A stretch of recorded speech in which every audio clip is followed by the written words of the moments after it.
Meu nome é Kelly, né? Hoje eu vou falar um pouquinho sobre Big Data e banco de dados. A ideia principal aqui eu vou fazer uma apresentação mais em alto nível, mais para falar sobre o assunto de banco de dados e para apresentar um pouco o GeoBank, que é o software, que é a solução da Micromine para banco de dados. Eu sou engenheiro de sistemas, desculpa, eu esqueci de falar, né? Sou técnico em mineração e engenheiro de sistemas. O que eu vejo bastante é que às vezes a gente tem uma dificuldade de casar ali o que a gente tem de informação de sistemas com o que a gente tem de informação na mineração. De casar esses dois campos para poder gerar um banco de dados. Então, essa apresentação ela é mais para conceituar esses dois campos e como eles se encaixam. Isso aqui é um pouquinho do cronograma, né? Vou fazer uma introdução, que é uma definição de alguns conceitos, a diferença entre banco de dados e Big Data, modelos relacionais, vou falar um pouquinho sobre o GeoBank, a estrutura do GeoBank e a interface. Principalmente sobre conceitos, né? Primeira coisa, o que é banco de dados? A gente costuma falar que banco de dados, uma das definições que eu mais gosto, é a definição que foi dada por Navarro, que ele fala que banco de dados ele é um mini-mundo, ele representa uma informação que a gente tem no mundo real. E não necessariamente essa informação é palpável. Por exemplo, um banco de dados geológico, a gente tem uma informação palpável que vai ser o furo.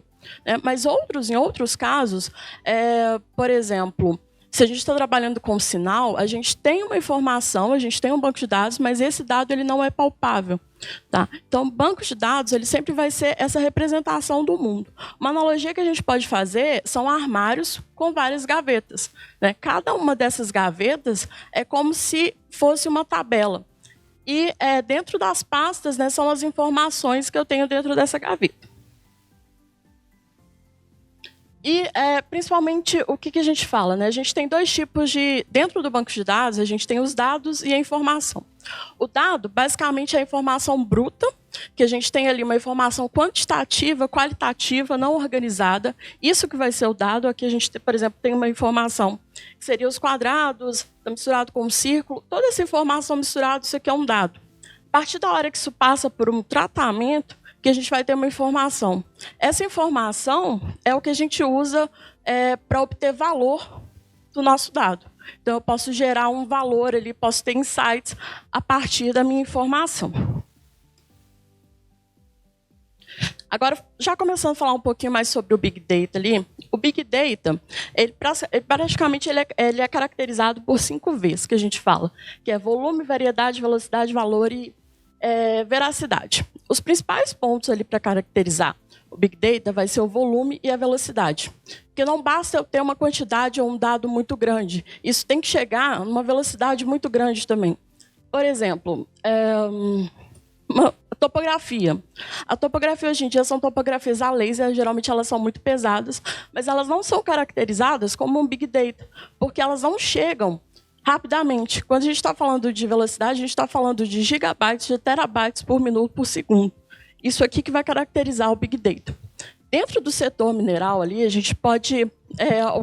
alguns setores, por exemplo, que costumam gerar esse tipo de informação, por exemplo, sistemas de despacho. Sistemas de despacho acaba que a gente coleta informação ali, muita informação em pouco tempo. Tá? Então, aí a gente pode caracterizar esse Big Data como seria um Big Data ali. Outra coisa também é que o Big Data a gente pode definir ele como um conjunto, como um ramo, que basicamente ele procura o quê? Coletar esses dados e tratar. Porque a grande dificuldade, às vezes, não é só coletar essa informação, é como transformar essa informação em uma informação viável que vai gerar algum valor mesmo. Por exemplo, se eu estou coletando informação do meu sistema de despacho, não adianta nada eu coletar essa informação se eu não consigo tratar, analisar e ter algum benefício dessa informação. Alguns benefícios. Eu posso, por exemplo, utilizar essa informação do sistema de despacho para gerar uma otimização das minhas rotas, para gerar ali um uso melhor dos meus equipamentos. Tá? Isso seria um tratamento do que eu posso fazer com esses dados. Já dentro do banco de dados comum que a gente fala, eu vou falar principalmente do banco de dados relacional. O banco de dados ele tem vários tipos. Tá?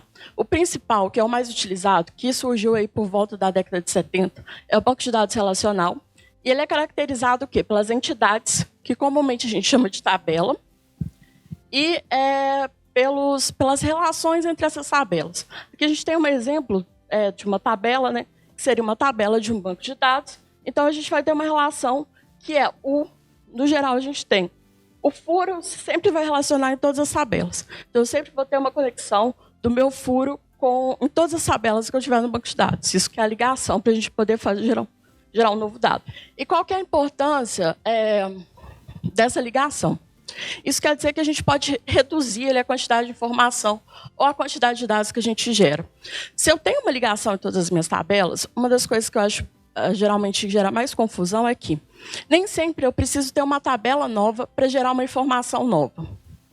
Se eu tenho no meu banco de dados, aqui eu estou falando já de um banco de dados geológico, eu tenho duas tabelas que têm uma conexão, eu posso misturar e organizar esses dados de qualquer forma para obter um novo dado. E não necessariamente eu vou criar uma tabela nova para poder gerar esse dado. Tá?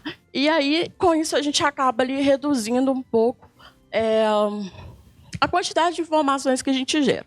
Aqui é só mais para falar sobre a conexão mesmo. Geralmente, o que a gente tem de referência de uma tabela para o outro, que é a questão, por exemplo, geralmente nos furos de banco de dados de sondagem, a gente sempre vai ter como conexão o nome do nosso furo de sondagem. Ele que é a conexão entre todas as tabelas, no geral. Dentro desses modelos racionais, que vai ser, que eu já estou falando basicamente ali de... A gente pode colocar como exemplo um banco de dados geológico. A gente tem quais são os principais benefícios, né? Vai ser armazenamento seguro, acesso rápido, confiabilidade e disponibilidade. O que é isso? Esse armazenamento seguro, a gente tem que pensar nele de duas formas. O armazenamento seguro aqui, ele vem tanto da questão que eu tenho controle de quem acessa o meu dado, quando acessa, e se esse usuário acessar, o que foi alterado. Então, eu tenho uma rastreabilidade dentro do meu banco.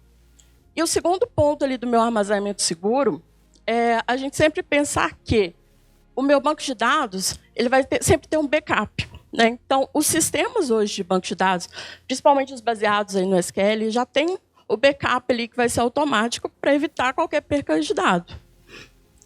Acesso rápido. O que é esse acesso rápido? Diferente lá do Big Data, nem sempre o meu dado aqui está disponível no Big Data. Tá? Isso ele não está disponível e às vezes não é rápido acessar porque geralmente é clusterizado. A gente pode pensar ali no cluster como uma caixa, né? Como a quantidade de informações é muito grande, então dentro de cada uma dessas caixas a gente pode colocar um pedaço ali da informação. Então às vezes quando eu preciso de uma informação completa, eu não vou ter toda essa informação na hora que eu preciso. Tá? E aí diferente do banco de dados relacional, sempre que eu precisar eu vou ter esse acesso a essa informação. Confiável, né, na questão de que vão ter dois pontos, né? Primeiro, a confiabilidade, porque geralmente os bancos de dados relacionais eles são validados na entrada do dado. Então, ele é confiável porque na hora que eu estou entrando com o dado, eu já estou validando essa informação. E a outra questão é de que a confiabilidade vem aqui que eu não vou perder informação facilmente. Então, isso vem os pontos de confiabilidade. E disponibilidade está muito relacionado também com a questão do cluster, que é diferente ali no Big Data.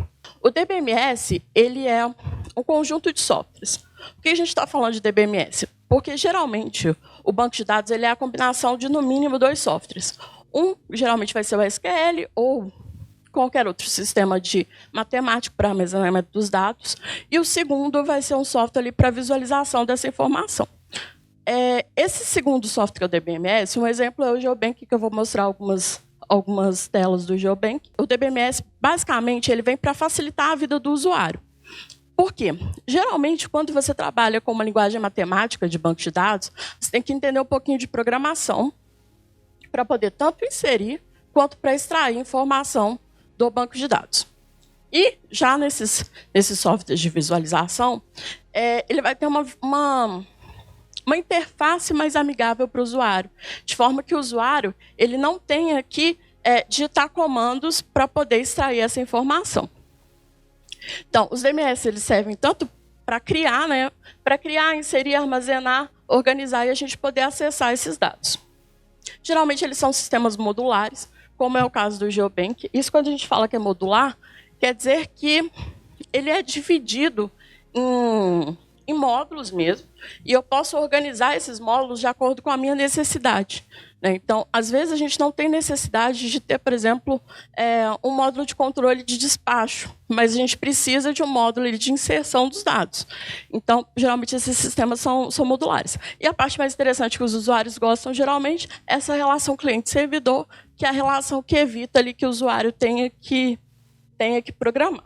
Aí aqui é só um exemplo, tá? Um exemplo bem simples de como que seria uma programação do SQL mesmo para inserir dado. Isso aqui, na verdade, só tá os comandos. São, basicamente, a gente usa 3 comandos, que é inserir, o select e o where, que é uma condição. Isso aqui está bem simples, mas geralmente não é isso. Mas quando a gente está trabalhando direto no SQL ou numa linguagem matemática qualquer, a gente vai trabalhar com esses comandos. E quando a gente trabalha com DMS, a gente vai trabalhar com comandos, a gente vai trabalhar numa forma mais na forma de tabela. Tá? Aí a exemplificação, né? Às vezes a gente pensa muito que, por exemplo, para que eu vou ter um banco de dados se isso aqui é tão parecido com o Excel? A diferença é justamente quando a gente tem um banco de dados, a gente tem a garantia que o nosso dado ele é validado de ponta a ponta. Então, isso aqui é um caso, é um exemplo, né? Aqui no caso, eu fui inserir uma coordenada para um furo, ao longo do furo, e digitei uma profundidade muito maior do que a profundidade total do furo. O banco de dados ele tem que me garantir que a minha informação está correta. Então, ele vai validar essa informação e, a partir da hora que a minha profundidade é maior do que a profundidade total do furo, ele não vai aceitar essa inserção. Ele sempre vai aceitar o quê? A inserção a partir da hora que toda a minha informação é correta. Isso que geralmente é a diferença da gente estar trabalhando quando a gente trabalha com planilhas do Excel e quando a gente trabalha com um banco de dados em si. É garantir que o dado seja validado de ponta a ponta e em tempo real. Estrutura, né? Basicamente, a estrutura, a gente sempre divide a estrutura de 2 formas. Uma que é a estrutura do servidor. A estrutura do servidor, quando a gente fala, é uma estrutura para o administrador do banco de dados. O administrador do banco de dados, ele tem uma opção de, dentro da visualização dele, sempre que ele quiser, ele pode digitar isso na forma de código e obter a informação do jeito que ele precisar. Que é aquela questão de poder misturar os dados. Porque nem sempre a gente quer ter esse dado da forma que já está predisposto. A gente precisa extrair uma informação a mais. Então, com isso, a gente sempre tem a visão do módulo servidor, que seria do administrador do banco, e a visão do usuário. Isso aqui, os dois são a mesma coisa. Só que aquele código ele está extraindo para mim o quê? As amostras que eu tenho no meu banco de dados, que ainda não foram enviadas para o laboratório, e aqui eu estou vendo na forma tabular, que seria a forma de visualização do usuário. Então, o usuário pode selecionar isso aqui manualmente para poder mandar quais amostras ele quer enviar para o laboratório ou não. Interface, né, que é a questão principal ali do que a gente está lidando, que já seria a interface do usuário em si. A interface do usuário, geralmente, principalmente na Navarro, ele dividiu a interface do banco de dados como sendo 6 tipos de interface. O GeoBank, ele tem, dessas 6 tipos de interface que são caracterizados por Navarro, o GeoBank ele possui 5 tipos diferentes de interface, né? Uma são as interfaces baseadas em menus, que são esses menus laterais aqui que a gente tem. A gente tem as opções. Dentro de cada um desses menus aqui, a gente tem para o usuário. Então, vamos supor, o meu usuário ele tem autorização para enviar, para selecionar quais amostras vão ser enviadas para o laboratório. Ou então, ele tem autorização para editar o meu banco de dados. Então, eu tenho esses menus, né? Então, ele pode selecionar qual opção que ele vai executar. Interface baseada em formulário, que é o que, às vezes, falta um pouco em alguns bancos de dados, essa questão do banco de dados ele ser adaptável. Muitas vezes os bancos de dados que a gente vê hoje no mercado, eles são engessados. Então, eu tenho ali o meu banco de dados, eu tenho o banco de dados naquele formato e o meu dado vai ter que se adaptar ao banco. Isso não é exatamente correto, né? O correto é, o meu banco de dados ele tem que se adaptar ao meu dado. Porque, geralmente, a gente, principalmente na mineração, a gente já tem o dado coletado e a gente quer, vamos dizer, organizar essa informação. Então, o melhor é que o banco seja adaptável ao meu dado. Então, essa questão de formulários é facilitar com que o usuário consulte a informação. Então, a partir de uma informação que ele tenha no banco, sem ter a necessidade de qualquer tipo de programação, ele pode fazer consultas variadas, ali, desde que ele tenha uma determinada autorização para isso. Isso aqui é uma interface parametrizável. Aí o que a gente fala que é interface parametrizável ali? É a interface que a gente tenta diminuir para o usuário a quantidade de cliques, ou a quantidade de informação, quantidade de gestos repetitivos do usuário. Então, por exemplo, se eu sempre tenho que digitar no meu banco de dados um determinado código litológico, ou se eu sempre tenho que digitar para o usuário algum determinado tipo de campo, é interessante que esse usuário ou ele tenha um pop-up, ou ele tenha uma planilha para escolher, ou ele comece a digitar e autocomplete, para ele poder diminuir essa repetição na tarefa dele. Tá?